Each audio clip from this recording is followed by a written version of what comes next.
This week on the Hollywood in Toto podcast, Dwayne Johnson just got the Ellen DeGeneres treatment, and it could get ugly. A chat with the director of a fascinating new film called Undivide Us, a movie that truly could change hearts and minds. Fingers crossed. And to share a final thought on Jerry Seinfeld's anti-woke attack.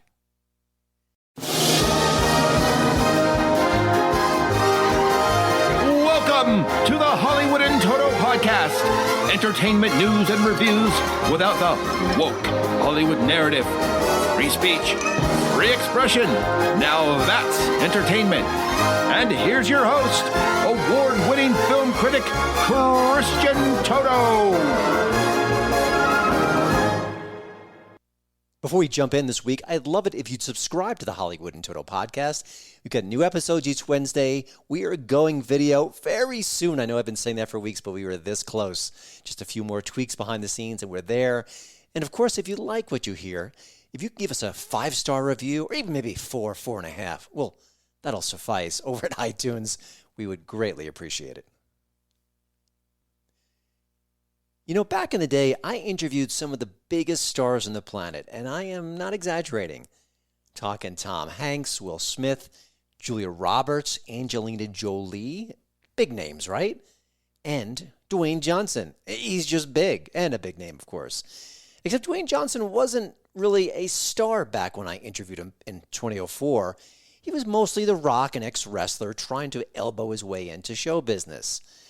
Now we know at this point, he's a superstar. He's an A-lister. But at the point, he wasn't. He was just a wannabe star, someone on the rise. And the reason why we were talking, not that we're buddies, he was promoting his new film, Walking Tall. It was a remake of the 70s film. The chat could have gone better. Now, just some context here.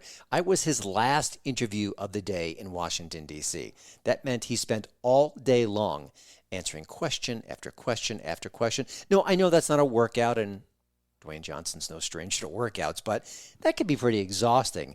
And I'm going to guess that some of those questions were inane. Some made him want to roll his eyes. I mean, it's a long day. But you know what? Even though I was his last interview, he was full of energy, full of pep. We had a great conversation. He was engaged. He was fun. He was interesting. He was charming. That was then.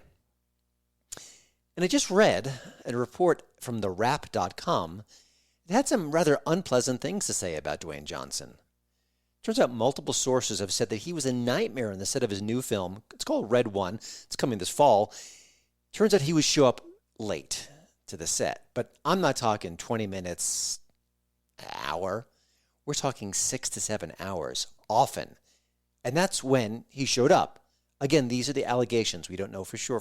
This is what this particular outlet reported. And they had some other accusations against him as well, which I'm not going to get into because they're rather bizarre. But now all this action cost the studio millions and millions of dollars. And that makes total sense. If you're on a certain budget, if you've got to get certain scenes shot on time, maybe the lighting has to be a certain way, and the actor, the star, is not there, you're going to lose money. Now, as of the taping of the show, The Rock has not responded to the accusations. It'd be very interesting to see what he says. But of course, they are damning. But it sounds like a very different Dwayne Johnson than when I met 20 years ago. You know, fame is funny. Often we chase it down. I've chased down a little bit of it myself. We certainly want the money and the power that comes along with fame, but fame can change people, and often for the worse. So we don't know the full story about Dwayne Johnson, but there is one other angle that I really want to tackle here because it matters, and I have to say, I am furious with myself for missing it. Johnson recently made some headlines when he was talking about politics. He said that, well, last time I endorsed Joe Biden during the 2020 election cycle. This time, I'm not. It was too divisive. That's not what I want to do. I don't want to be that person. I want to be more mainstream, more supportive, less furthering the divide in the country. And a few weeks later, we get that hit piece from The Wrap about his bad behavior behind the scenes, again, allegedly. Now, when you read deeper into the story, a lot of these allegations aren't new. They date back years. And that means that people knew about it, but no one was reporting on it until now. Now, I want to give the full credit here to John Nolte of Breitbart News for making that connection. Why is it that a hit piece against Dwayne Johnson just aired now when the allegations aren't new and he just came out and said, yeah, I'm not on Team Biden? Is that a coincidence? Now, I want to just dial back this a little while ago, a couple of years ago. Remember Ellen DeGeneres? She was the queen of talk shows. She was just the most highly regarded personality around. She was nice, she was sweet, she was friendly, she was funny.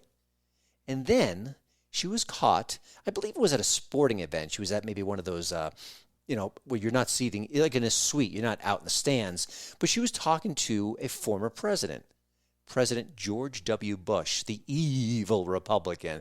And if you think that everyone hates Trump now, back in the day, they really hated George Bush too. And a little while later, we started hearing rumblings from the Ellen camp. Turns out that Ellen wasn't being kind behind the scenes, or at least her colleagues, the management style, the atmosphere behind the scenes at the Ellen show, not good. Those revelations happened after that George W. Bush kerfuffle, and slowly but surely, her career collapsed. Well, it's almost like people were so angry with her for being kind to a notorious Republican, they decided to talk about her for the first time, and her off-screen behavior, again, allegedly. Now, what John Nolte said is, hey, once Johnson gave up on Biden, it gave the Hollywood elites the all-clear sign to start airing his dirty laundry. Is this true? Is it false? Is there a connection there? It's a powerful theory, and it wouldn't surprise me one bit.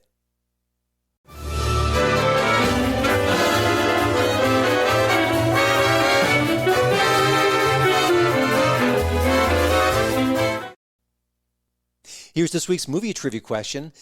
Ryan Gosling is a superstar. That's not exactly a revelation. My wife, who doesn't really have crushes on celebrities, she makes an exception for Ryan Gosling. For her, he is more than enough. But did you know he got his start in a very interesting way? Atypical, I'd say, for sure. Can you name his breakthrough gig? I'll give you one quick hint. It happened in the early 90s. Answer? At the end of the show.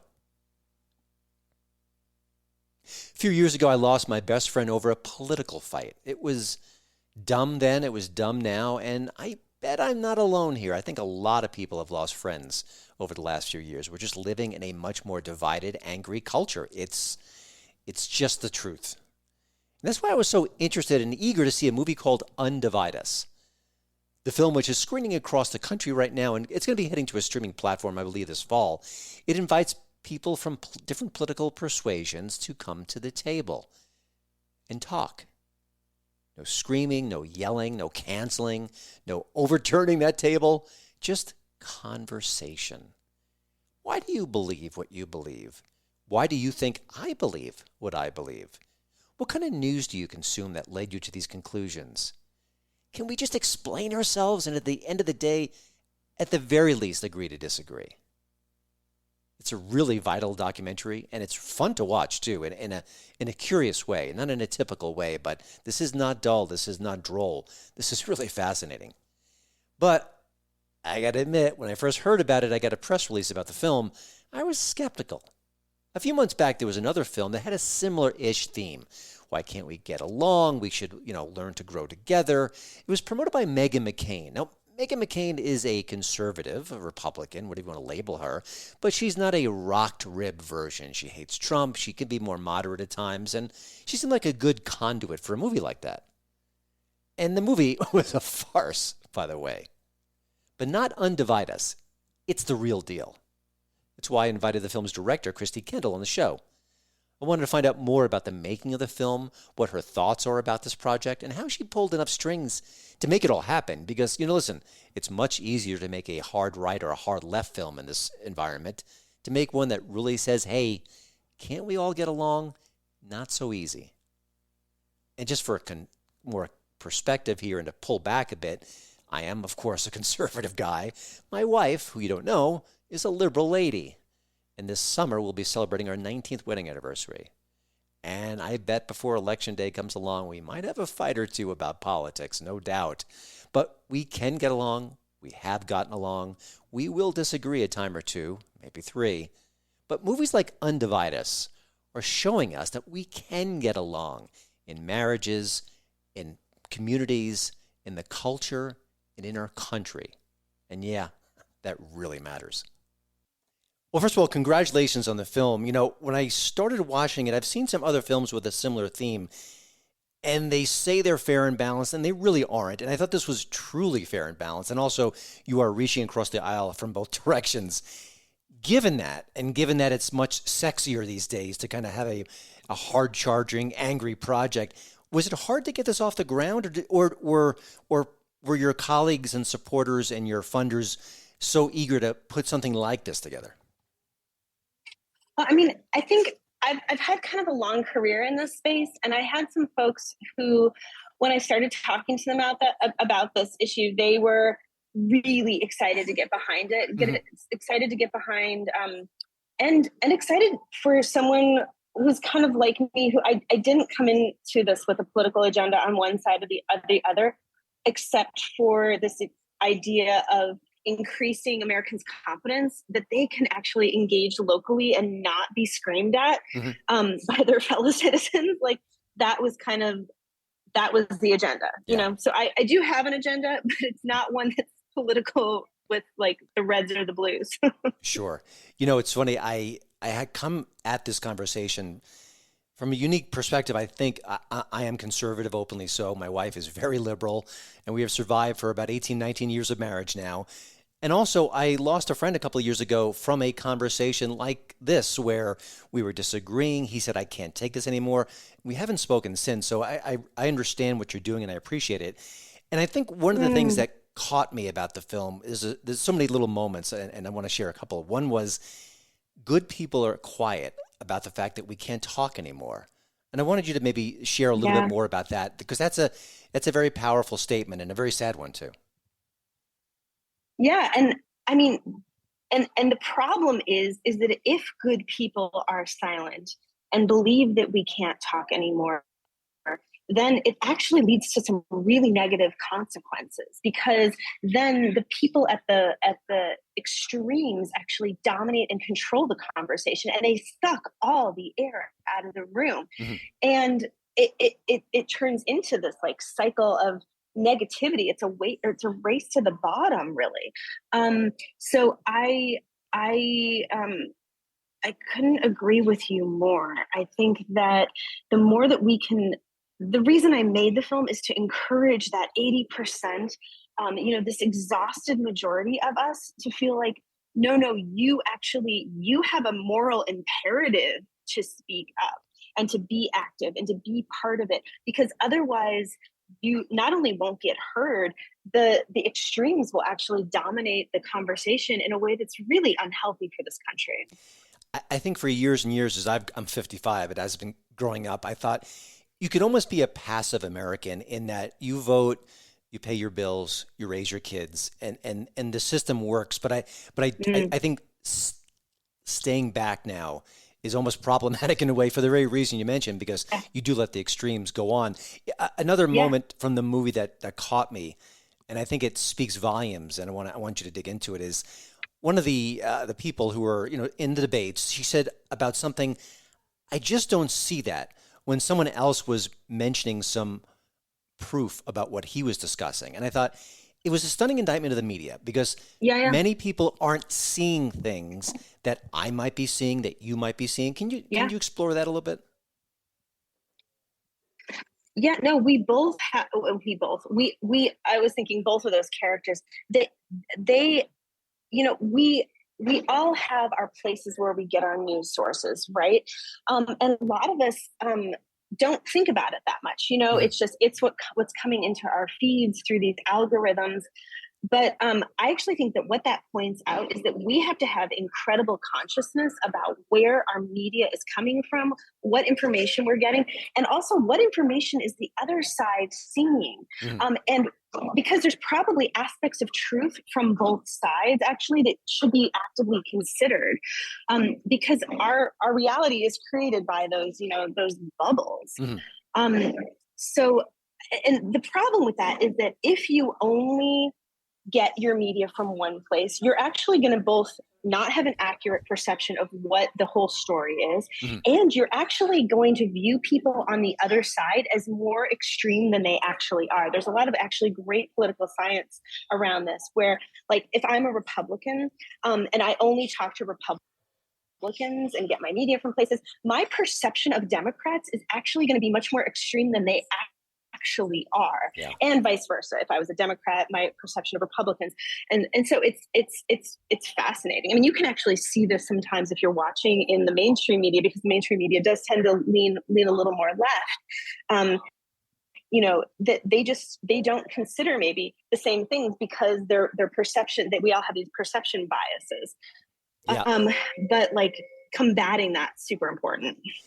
You obviously went into this with an agenda, meaning you want people to talk, you want people not to demonize each other. You had those expectations, and you see it play out on the screen. But having gone through this process, you're a filmmaker. I'm sure you're living and breathing this film. What surprised you throughout the journey? What did you come away with that maybe you didn't expect to come away with? Yeah, I mean, I was surprised by two things. One is I was really surprised that after the conversations in these focus groups, that people stuck around and wouldn't leave the focus groups. Like they were like, it really was like they had experienced this like cathartic therapeutic thing where they wanted to keep talking to people who were different from themselves, which was in a respectful environment. That was massively surprising. The other thing that, I mean, I was a little surprised about is that literally no one changes their mind about anything. So it really, really drove home this message that like having a conversation like this cannot be around moving someone to agree with you. It has to be around understanding and then appreciating the humanity of both sides. And maybe there's shared territory, maybe there isn't. But like going into a conversation like this, thinking that you're going to change someone else's mind is really a fool's errand. And I think part of that is that your minds don't change overnight. It may be like a drip of information. But I think once you open your mind to different ideas, to different arguments, then maybe it allows you to, if not change your mind, to maybe alter your views or at least consider that there's another way of thinking about these things. I know this has been an untraditional rollout. You're playing at different festivals. I don't know if you're able to travel with the film at all, but what has been the response? I mean, can you get any feedback or share any feedback so far? Yeah, it's been actually incredible. Every screening we've had has like spurred a couple more screenings because we're doing this kind of organic thing where if you want to host a screening, go to undivideusmovie.com and you can host a screening of this film in your local community. We are really just wanting to empower local communities to feel like they can engage in this. And so we've had people from like conservative mega churches to a woman came up to me at a film festival a couple of days ago to say that she wanted to bring this to some prisoners she works with in a program for incarcerated folks. And the Durango Film Festival was amazing. The head of the Chamber of Commerce and the head of the League of Women Voters, kind of on opposite sides of the political spectrum, both came up to me afterwards to say, like, how can we get this film more in our community? How can we host additional screenings? They were excited about it. So one of the things I'm excited about is that it is coming from what you traditionally both sides of the aisle, and people are excited about it. So but it's been tremendous. Yeah, that's great to hear. The film mentions, I don't think this is a revelation per se, but it should be mentioned, that a lot of professionals really thrive on stoking the fear and the hate and the distrust. That just is what it is. And it's that's how they monetize those conversations. But how do we counter that? Because that seems really challenging because, in a way, I think I could be more successful in the work that I do if I was more hyperbolic. I just can't do it and I don't want to do it, but it's tempting. But how do we meet that head on? How do we deal with that? Well, first of all, I want to say good for you. And we need more of you out in the world who are willing to say, I'm not going to say the most extreme thing to like get the most clicks. I mean, I think that is amazing. And on the producer side of things, and that's the harder place to have it, frankly, Christian. So kudos to you. But I think we have to do it on the consumer side of things too. even more so. I think we have to lean into what kind of media are we taking in? Is it a reflection of the world that we want to cultivate? I think media is really important, but it is a double-edged sword. The media protects it watches the watchmen. It's an important, the First Amendment in this country is key to like protecting our civil liberties, right? We need a free press, but we also have got to wake up and be conscious media consumers in this country and think about what are we dedicating our clicks to? Which platforms are we getting like a true mix of media sources? There's interesting people like thinking about these topics. And I think like the more that we can think about it and talk about it, and make it something that's part of the conversation, the better we're all going to be. And I think that's twofold actually, because if you're not supporting those sites or those voices, they get less incentive to be so outrageous, but also you're not exposing yourself to those conversations as well. I wanted to end on a peacemaking note. This is an entertainment show, and are there any pop culture voices out there that are bridging the divide? And I'll mention Bill Maher, because even though he's a very progressive fellow, he has been aggressively reaching across the aisle, especially with his Club Random podcast, to talk to conservatives, to talk to people who don't really align with his point of view. And they have very respectful conversations. They have debates. They agree to disagree. They laugh. They have a couple of drinks. Is there anyone else out there like that in the pop culture landscape that you've seen that you admire? Yeah, I mean, there's actually this new guy. His name is Ben Creweller. He's on the Free Press website, and he's kind of doing this experiment where he's going around the country, kind of talking to people in unlikely places about what they believe and why they believe it. And he does it in kind of a funny way, but it's still not disrespectful. And so I'm liking that right now. I love the Free Press in general. I think that they have a lot of good content. But I mean, I read the New York Times, I read the Washington Post, I read the Atlantic. There's a lot of great journalism being done out there. I just think it's a matter of making sure that you're kind of getting a good mix. Yeah, absolutely. Say that. Well, Kristi, thank you for joining the show. Of course, the film is Undivide Us. It's radical, insane in how we approach our tribal times. It is playing at several film festivals right now, or different events throughout this month and also in May. But just go to undivideusmovie.com. You can find more details where the screenings are, if they're possibly happening near you. You can also request a screening too. And I understand it's going to be streaming in the fall. There's no details on that yet, but obviously stay tuned for that. Kristi, thank you so much for making a genuinely important movie, and I hope you've got other stories to share soon. Thank you so much, Christian. Have a great day. Thanks, you too.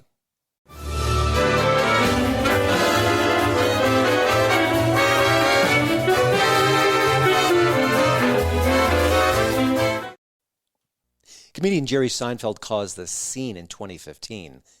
All he did was say, hey, a lot of comedians are not playing college campuses these days because the students, they're just too easily offended. Why bother? I'd rather play a comedy club. Well, it caused a commotion. Everyone was talking about it. Well, Jerry Seinfeld caused another commotion just a few days ago. Now, he's currently starring in a Netflix movie called Unfrosted, and he was talking to the New Yorker Radio Hour. And he said during the conversation, talking about comedy, of course he's an expert, he said the extreme left, and those are his exact words, have had a chilling effect on comedy. It used to be you would go home at the end of the day, most people would go, oh, Cheers is on, oh, MASH is on, oh, Mary Tyler Moore is on, All in the Family's on. You just expected, there'll be some funny stuff we can watch on TV tonight. Well, guess what? Where is it? This is the result of the extreme left and PC crap and people worrying so much about offending other people. Mm-hmm. When you write a script and it goes into 4 or 5 different hands, committees, groups, here's our thought about this joke, well, that's the end of your comedy.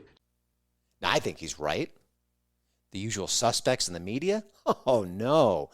He's wrong. Why is he wrong? Well, he's old. He just turned 70. He's white. Well, he's always been white. He's out of touch. He's crazy. Except the people trying to debunk him really couldn't, because, again, he's right. All you need to do is list all the excellent comedies that we've loved for generations that you can't make today. That list, it's a mile long. Then you think about all the TV shows you can't make today. That list, also a mile long. And even the great shows of the past, or even the recent past, well, now they're problematic. Like Seinfeld and Friends. Except we can't stop watching Seinfeld and Friends because they're good and they're funny. That's all the proof you need. And I think the real burn for his critics, both in 2015 and now, is that Seinfeld is apolitical, clean as a whistle, really inoffensive. You really have to dig deep into a Seinfeld canon to find something you find outrageous. But you know what? He cares about comedy. It's in his blood. It's his whole directive. It's his North Star. But not just his comedy. He's not being selfish about this. He understands that comedy matters and that his peers, while he's not pushing the envelope, they are. And again, you've got to support that kind of comedy. I think that's why his comments lately, the most recent ones, are again leaving a mark. Not that there's anything wrong with that. Oh, and about that trivia question, actor Ryan Gosling is known for Barbie, The Notebook, The Nice Guys, so many hit movies. He's in The Fall Guy right now. But back in 1993, he was part of the new Mickey Mouse Club. Now, that show was made in the 50s or 60s, and they rebooted it. But this particular club from the early 90s, well, it launched a career or two. And not just Ryan Gosling, but Christina Aguilera, Justin Timberlake, and a future star called Britney Spears. Not a shabby group of alums, right? Pretty good. Pretty good. Well, that's it for the show this week. Again, thank you to Radio America for having me as part of their great podcast lineup. And while I have your attention, I hope you'll drop by HollywoodInToto.com. I update it 7 days a week with news, reviews, and commentary on what's going on in Hollywood. The kind of stuff you're not going to read in Deadline or The Hollywood Reporter. Something fresh, something different. Always as accurate as humanly possible. I do my best. You're not going to find any rumors there. And it is, like this show, the right take on entertainment. I'll see you next time.